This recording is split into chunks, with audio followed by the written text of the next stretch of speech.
Echoes of haunting at Nee Soon Camp. In the heart of Nee Soon Camp stood an aging structure, known to many simply as the Old British Medical Centre. It was a place that had long outlived its prime, still serving recruits but haunted by an unsettling aura. On a stormy night, recruit Eamon lay restless in his bed, battling a fever that left him tossing and turning. As the wind howled outside, the room felt unnaturally cold. Eamon's eyes fluttered open, and he heard the faintest sound of footsteps just outside his door. His heart raced, but he remained frozen in place. Siapa tu? Eamon muttered, barely a whisper, his voice cracking from the fever. The footsteps grew louder, deliberate and measured. A figure appeared in the doorway, a man clad in an old British military uniform. The ghost, pale and expressionless, whispered in a soft voice, "Not right. Something's not right." Eamon's breath caught in his throat as he catches the glimpse of the pale British soldier. He wanted to scream but couldn't. His limbs felt heavy, his body rooted to the bed. Just then, a silhouette appears at the door, and Sergeant Fawzi stepped in, casting a concerned glance toward Eamon. Sergeant Fawzi, noticing the recruit's pale face, asked, "Kawa Keita, fever getting worse?" Eamon, still shaken, could only nod. The ghostly figure is nowhere to be seen. Fever dreams, Ajay," Fawzi mumbled to himself, dismissing the tension in the room. But the unease lingered long after Fawzi left. The following night, recruit Raj was admitted to the same sickbay after injuring his leg. Unlike Eamon, Raj was skeptical of the strange stories whispered around camp. But as the night deepened, he awoke to a strange scratching at the window.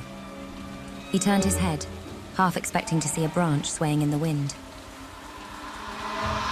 Instead, the same ghostly figure stood at the foot of his bed. The room felt ice cold, and the sound of muffled whispers filled the air. Raj could hear unintelligible, muffled words, but couldn't make sense of them. Then the ghost spoke clearly. "Help me, can't leave." Raj's heart pounded in his chest. "What is this? What the hell?" he thought, his mind racing, but his body refused to respond. Just as the figure reached out, the door creaked open, and in walked Sergeant Fawzi, once again unaware of the spectre lurking just beyond his vision. "Raj, Kalmin Pika!" Sergeant Fawzi's voice broke through the heavy silence. Raj blinked, and the figure vanished, leaving behind nothing but a cold draft. He stared at Fawzi, too shaken to answer. Days later, as the storm raged outside, Sergeant Fawzi found himself alone in the medical centre. The lights flickered, casting eerie shadows on the walls. The wind howled, and rain battered the windows. His footsteps echoed through the empty halls, and a cold draft made him shiver.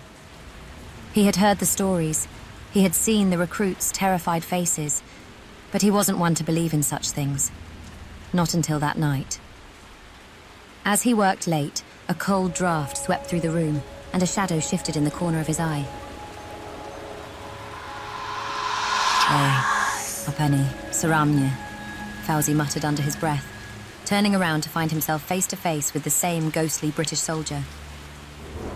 The figure raised an arm and pointed toward a long-forgotten storage room as he leads down the hall.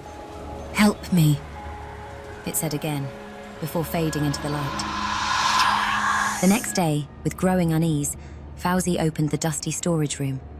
Inside, he found old military records and photos. As he was looking through the items on the table, one image caught his eye. A group of British soldiers, one of whom bore a striking resemblance to the ghostly figure that had appeared before him.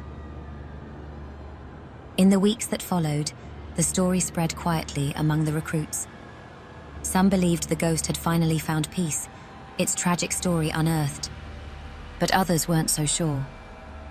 On stormy nights, the faint sound of footsteps could still be heard echoing through the corridors of the old British Medical Centre. Thanks for watching. Let us know your thoughts in the comments below. Like, share and follow for more eerie folklore and ghost stories. Stay tuned for more on the Yurei Whispers.